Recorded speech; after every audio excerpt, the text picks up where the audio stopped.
time and time again, and I've done it because it's actually more scary that we're now living in a world where they're normalising jabbing 5-year-olds with a experimental gene. I'm not even going to call it therapy, because therapy makes it sound like that it's actually good for you, but that's all being normalised. That to me is far more terrifying than standing here or at Trafalgar Square or being in a documentary. I'll do what's necessary to fight for the right for my children to live in a free world.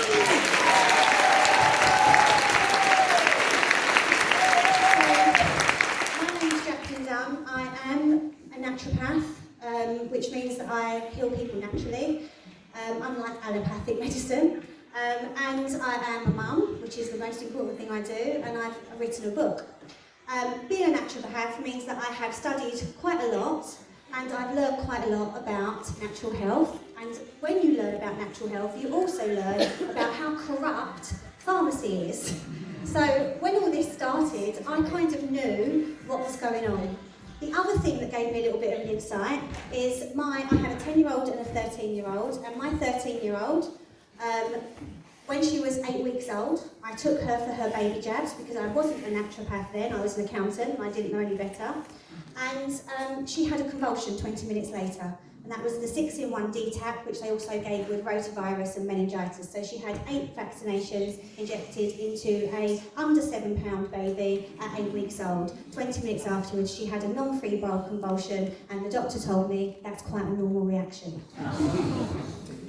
So, I know about corruption, I know what vaccines can do, and that day, after my daughter reacted like that, I started to research, and I haven't stopped since. So I've got over a decade of research in vaccines. I've read pretty much every book written about vaccines, I've watched every documentary, I've read every peer-reviewed study, and I'm still doing it to this day because it matters. Because you won't be able to make an informed choice unless you're informed, right? So when all of this kicked off, I kind of knew what was happening, and I was getting a little bit frustrated with how people were kind of being brainwashed into just following orders without asking any questions. And after moaning for about a month to my husband, I said, I'm going to do a Facebook Live, and I'm going to do it on my personal page, because we've got lots of business pages, and I felt I was preaching to the converted then. Then people followed me, they already believed in natural health. I needed to get this message out there. He said to me, we're going to get a lot of hate. I said, I don't care really, it needs to be heard. So brace yourself, let's see what happens.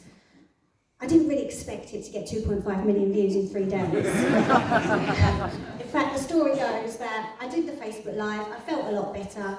I went and took the dog for a walk, came back, and my husband went, I think you better check your phone. What's happened? And then when I picked up my phone, it just looked like it'd been possessed. It was just going, going. Oh my God, what have I done?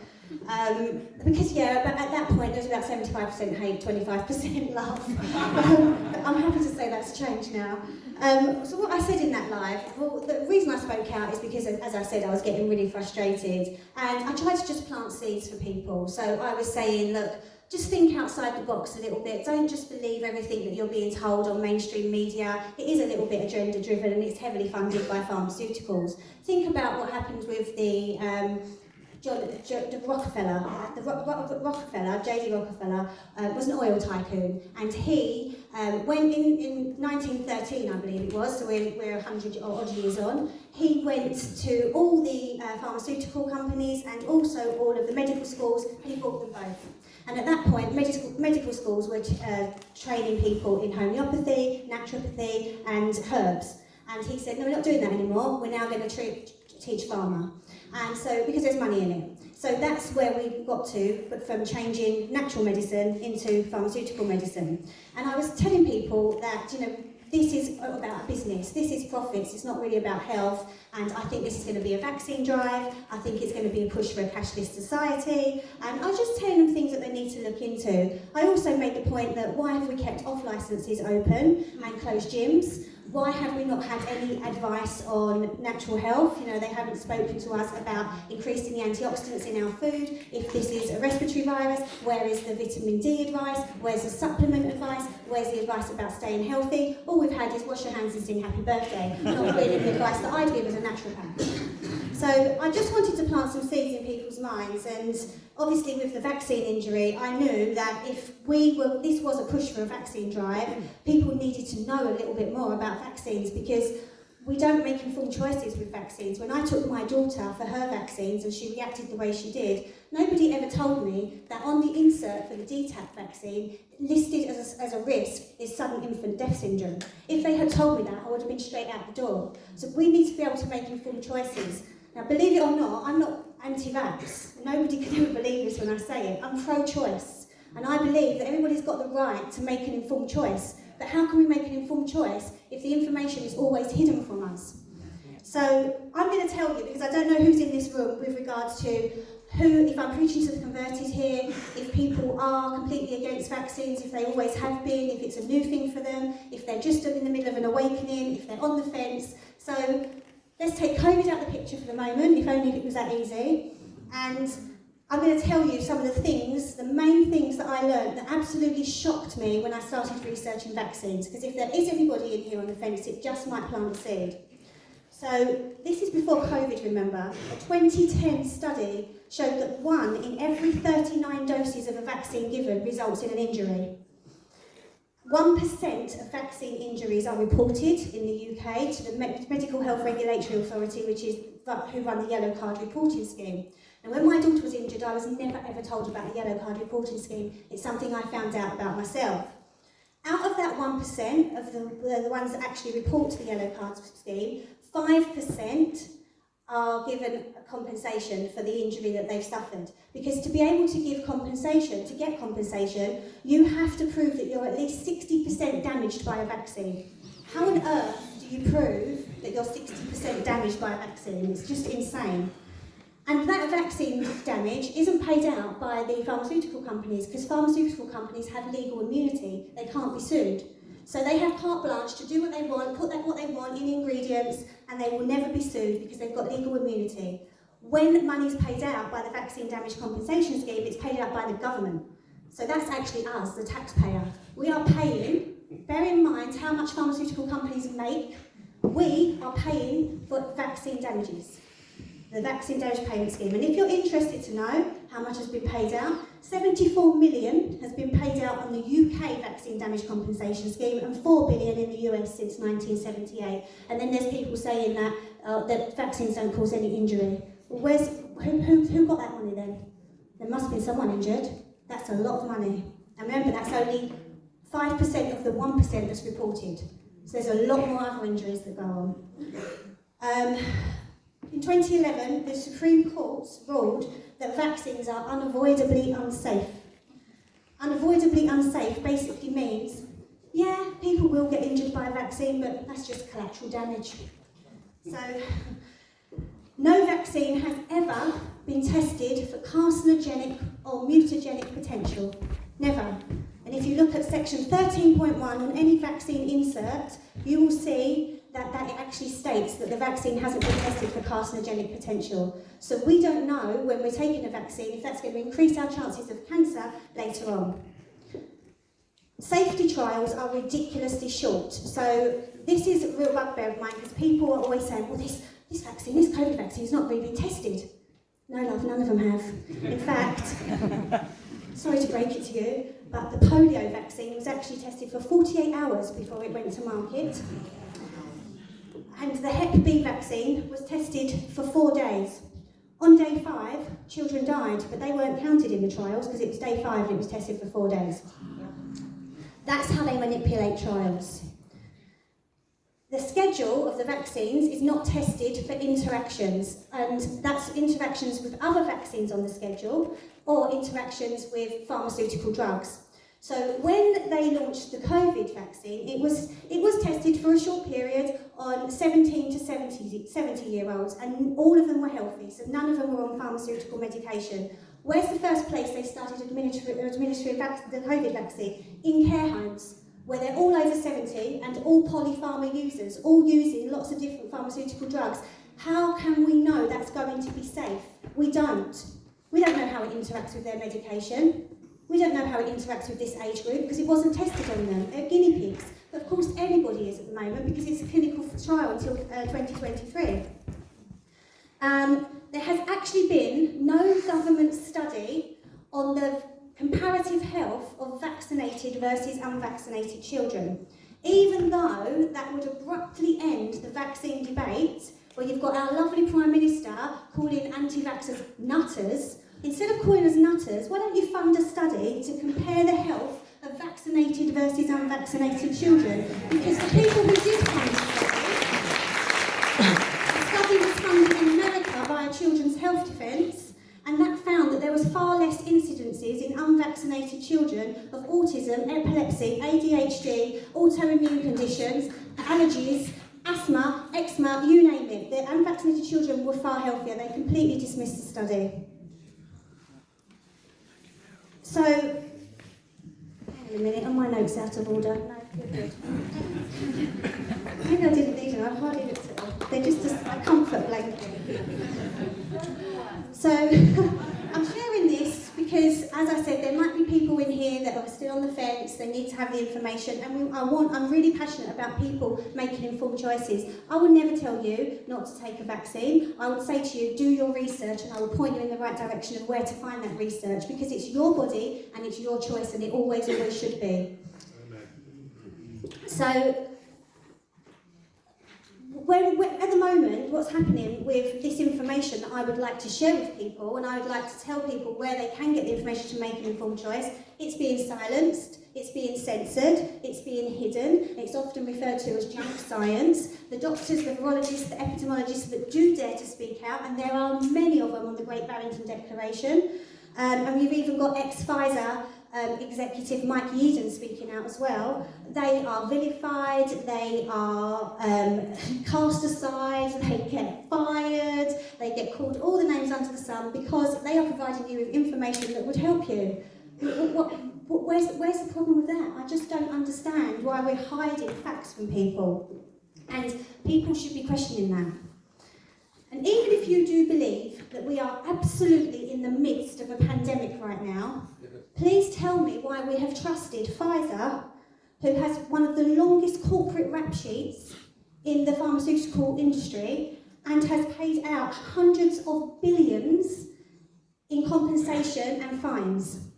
Why did we choose them to get us out of the biggest shit show we've ever seen in our lifetime? Surely that warrants questions too. And why is it necessary to mandate a vaccine for healthcare workers when it doesn't stop you from getting an infection, or it doesn't stop you from transmitting it? So what's the point of the mandate? And if the mandates are so important, why are the mandates now in for care home workers, but they don't start till April for the NHS staff? I actually spoke to somebody yesterday in Northern Ireland who works in a bar, and she's allowed to work in the bar, not vaccinated, but after work, if she wants to go and meet friends in that bar, she can't go in it, because they're using vaccine passports. I mean, in what world does this make sense? Seriously, it makes sense to someone, surely. It's utterly crazy, utterly crazy. And all for a virus with a 99.97% recovery rate in the main. If you look at the stats on the Office for National Statistics, you'll find that. I'm not saying any stats that I've looked at myself. I'm not that good at numbers, it's why I gave up accounting. It's all on the Office for National Statistics.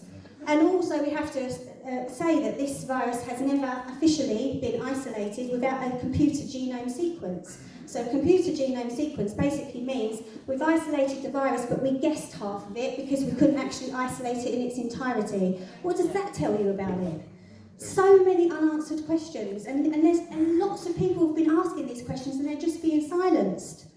Yes, people have died with COVID, but have they died of COVID?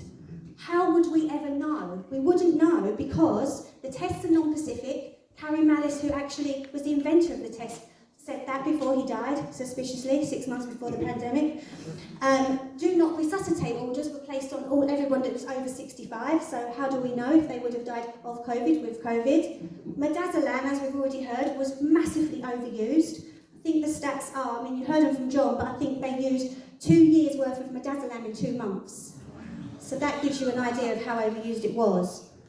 And Access to healthcare services were denied by many. I myself lost a friend in the first lockdown because she was denied her chemotherapy treatment and ended up dying at 40 years old with 4 children. Life-saving operations were cancelled, but guess what? You could still go and get your baby jabbed if you needed to. So back in April when I did the Facebook Live, I knew that most people wouldn't see what I was saying. They wouldn't see the corruption, they wouldn't see the things that I was explaining at that point, because the brainwashing was heavy, the fear was heavy, the psychological warfare that was being unleashed on us was really heavy. I knew it was going to take time, and people often have to suffer themselves, sadly, before they wake up to something. It was definitely true for me. You know, my daughter had to be vaccine injured before I even questioned vaccines.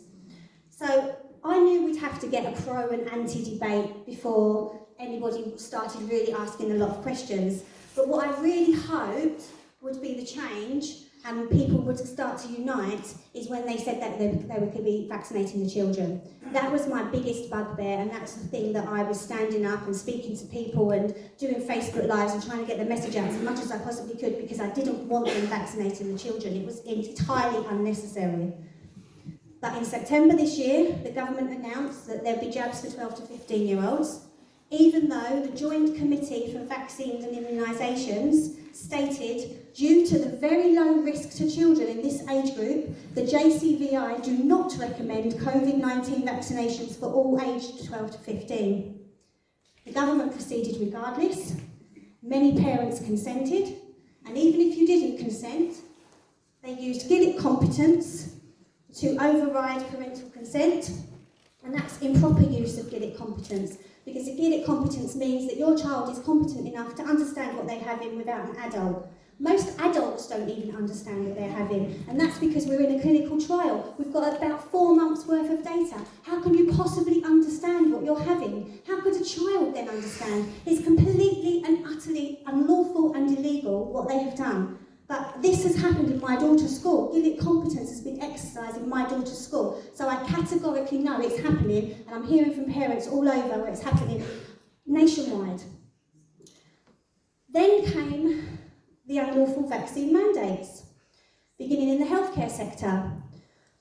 Trust me, that's not going to be the only sector. It won't stop there. We're going to have mandates for teachers, and then we'll have mandates for school children. It will keep going until we stop it.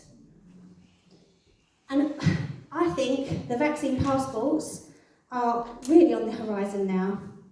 The rollout's already beginning. There is more than 100 countries already using them for border control, and many to access public places. More than 100 countries. In my opinion, vaccine passports are not a pro or anti-debate. So it's not about the vaxxed against the unvaccinated, the mask wearers against the non-mask wearers. This should be the common ground that we all stand on, regardless of your views and beliefs. Yes.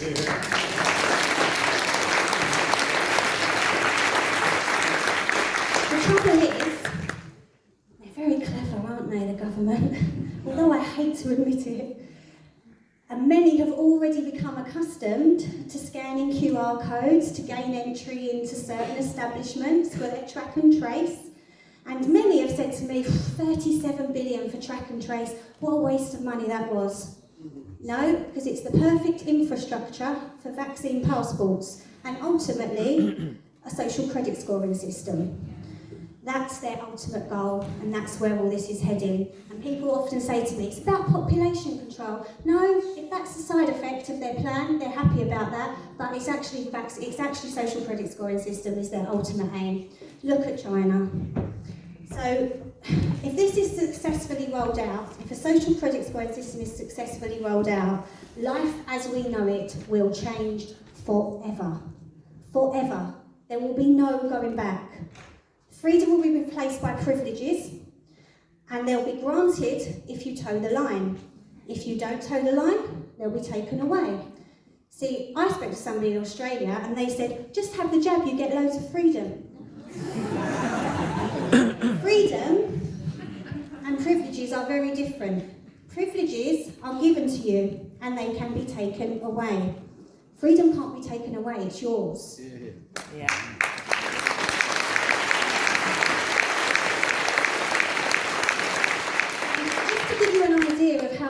they've come with a social credit scoring system. There's a few things. I was speaking to somebody, my hairdresser actually, you know how you chat to your hairdresser, and she was saying, oh, it won't get that far. I said, it's really already nearly there.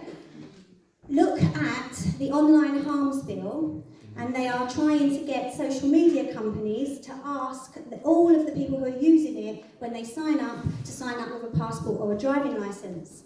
That will be part of the social credit scoring system, because you will be scored on what you share, what you post, what you like, who you're friends with. It's all linked.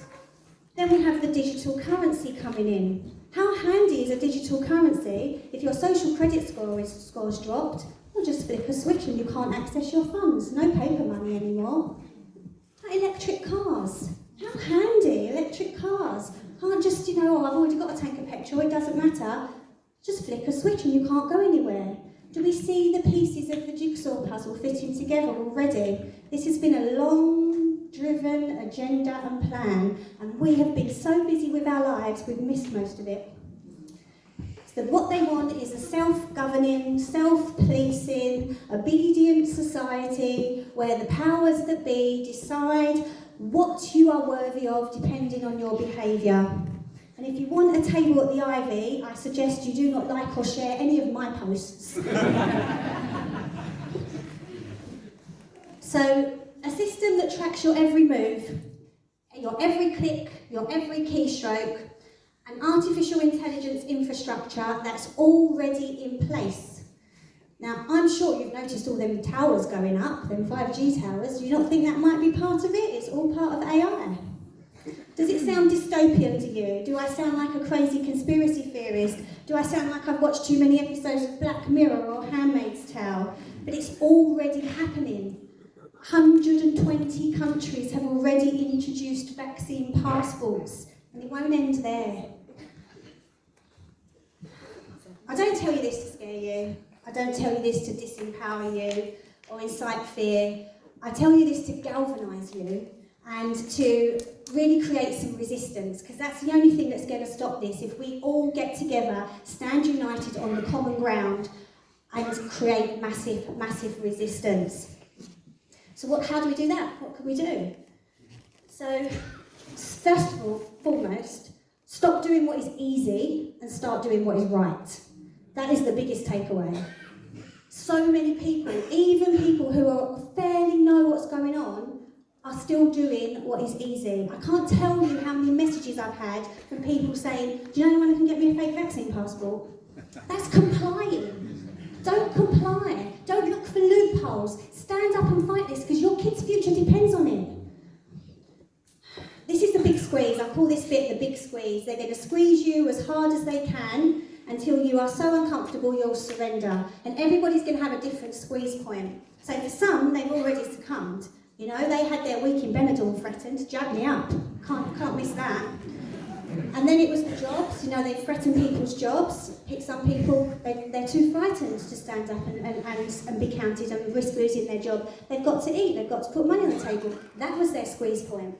I had an interesting conversation with one of the school mums who said, I'm double jabbed, but they're not touching my kids. I said, what about if they mandate me for schools? Oh, she'll have to have it then. See what I mean? Everybody's got a different squeeze point. So here's my tips. I always try to provide solutions. I'm no genius. I don't have all the answers, but I want you to leave here feeling like you're motivated to make some changes. So every pound is a protest pound. That's what we have to remember. So I've already spoke about conscious consumerism in previous speeches, but it's so important because we've got such massive control with how we spend our money. So please cancel your Amazon Prime and your Netflix, and don't go to Starbucks, and don't shop in any of the big corporations. Definitely do not support any business that is buying into the discrimination of vaccine passports.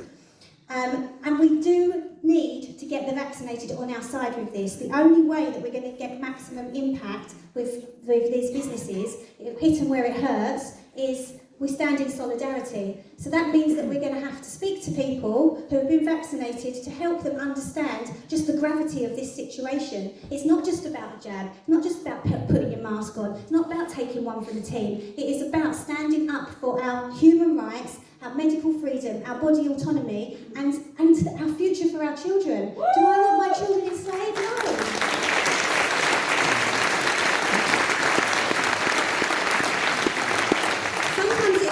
if you reframe it, because as I said, everyone's got a different squeeze point. So if you're saying, you know, I don't mind having a vaccine, now I don't care, I don't know what's in it, but that's okay, so what, if it gives me my passport and I can do what I want, that's great.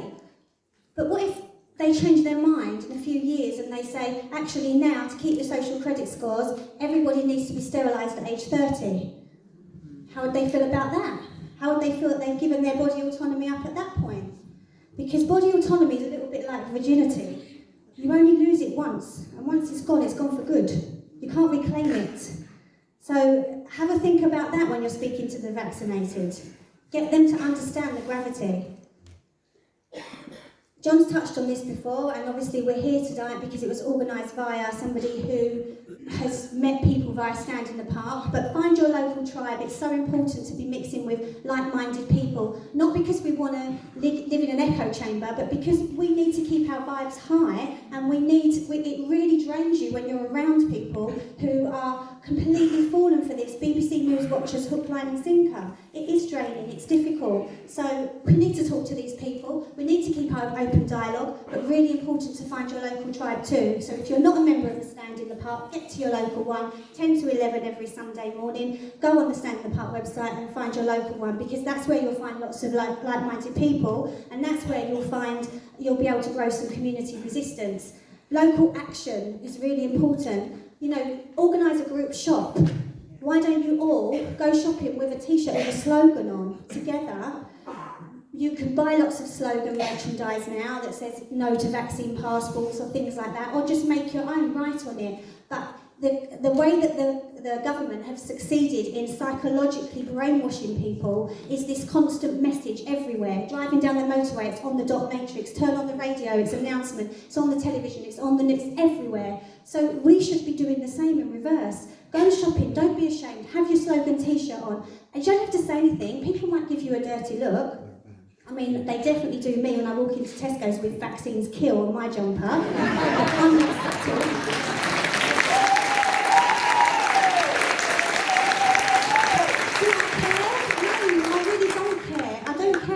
Somebody giving me a dirty look in Tesco's. I care about saving people's lives. That's what I care about. Yeah.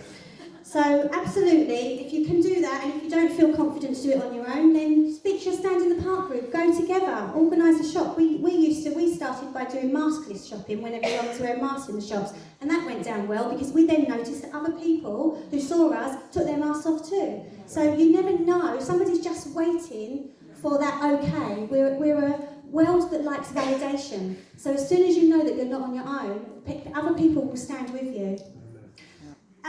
There's also a really brilliant Telegram group that's just been set up today. It's called Freedom Flyers. It's on Telegram and it has PDFs of posters, leaflets and templates. So that's all it is in there, nothing else. There's no nonsense, there's no drivel, there's no 300 articles that you've read in 300 other groups. It's just the posters, leaflets and templates. So you can go there, print them off and get distributed. I think it's going to be really important to go into local shops and speak to shop owners. Some of them, when I've done this, they don't even realise about vaccine passports. They haven't given it much thought. And I just open with, are you going to discriminate against people when vaccine passports come in? And they're like, what are you talking about? And as soon as they hear the word discriminate, well, no shopkeeper wants to be told that they're discriminating against people. And on that Freedom Flyers website, Telegram group, there is a leaflet that shop owners can put up in their window that say, we don't discriminate against anybody, whether they're vaccinated or unvaccinated. So we need to get shopkeepers to do this and get them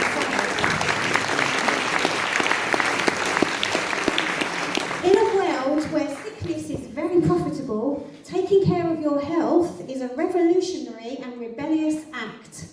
So eat nutrient-dense food, get out in nature, take necessary supplements, do breath work. I'm a massive advocate for breath work. Look up Wim Hof, look up Shay Marie, who's a great friend of mine who does free breath sessions on Facebook. Breathwork moves you from your sympathetic nervous system, where you're in fear, into your parasympathetic nervous system, where you can rest and digest and heal. And too many people are spending far too long in the sympathetic nervous system. So any tools that you can use to get yourself out of that place really quickly, and breathing does it. Honestly, her strapline, my friend Shay's strapline is get high on your own air supply. If I knew how high it would get you, I could have saved a lot of money in my youth when I had a very misspent youth. Far healthier and sensible now. Sleep 8 hours a night. Turn off the TV. Limit device time. You know, this is all simple stuff, but so many people have got stuck in a rut, and there's fear on both sides now. We've obviously got fear from the BBC watchers that are hanging on to every word, but there's fear from the truth side as well, because we know what's coming and it's terrifying. So we need to look after ourselves and make sure we've got tools to get ourselves out of that dark place too. So do not become complacent is another thing. I've heard people say, oh yeah, but that's Austria. Oh, but that's Australia. Oh, that's not going to happen. It's only Italy. No, we're in a lockstep government led by the World Economic Forum. What's happening there will happen here if we allow it to. So we need to be in the way. We all have a responsibility to play a part in bringing this dystopian nightmare to an end. In fact, I believe that every single one of us chose to be here on Earth at this time. I think we've all got a role to play and a responsibility to fulfill that.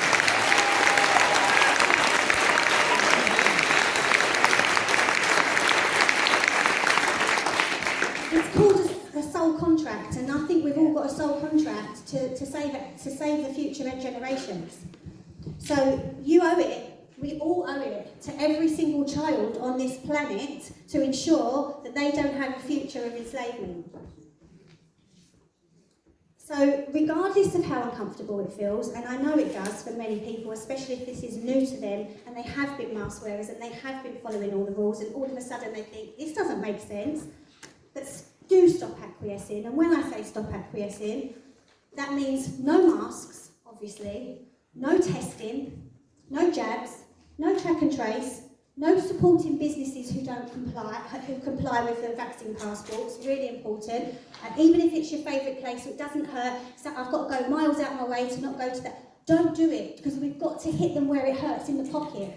This happened in Russia, and all the businesses backtracked because the vaccinated and the unvaccinated stood united together, and so many businesses went to the government and said, we're not going to survive, and they backtracked. So it is possible, it can happen, but we need that solidarity. So ample support for the businesses who've got balls.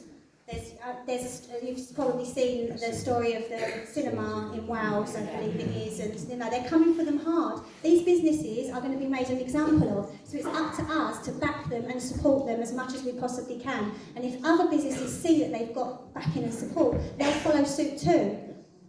Don't look for loopholes, no vaccine passports that are fake, no fake fit-to-fly certificates. No, I don't believe this is going to go on forever.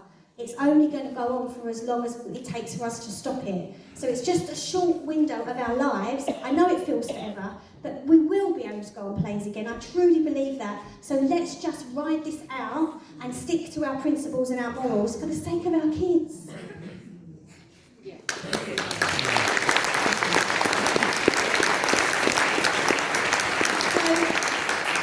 Awaken your warrior within, really, is my message, because we've all got a warrior within. We just don't know it's there until we really need to know it's there. But now's the time. Honestly, now's the time. Wake it up. Create a tidal wave of truth. Speak to people, plant seeds, speak to shop owners, speak to your friends that have been vaccinated, drop hints, share information. Don't be frightened. We can do it now. We might not be able to do it in the future because of the silencing and the censoring. Do what you can now. But you're on the right side of history. You know, I go to bed every night. It's the last thing I say to myself, Jaclyn, you're on the right side of history. I'm going to leave you with an incredible quote from an incredible man who has actually been standing up for body autonomy, medical freedom, particularly for children, for many, many years, even though it's been to his detriment at times. His name is Robert Kennedy Jr. I'm sure you've heard of him.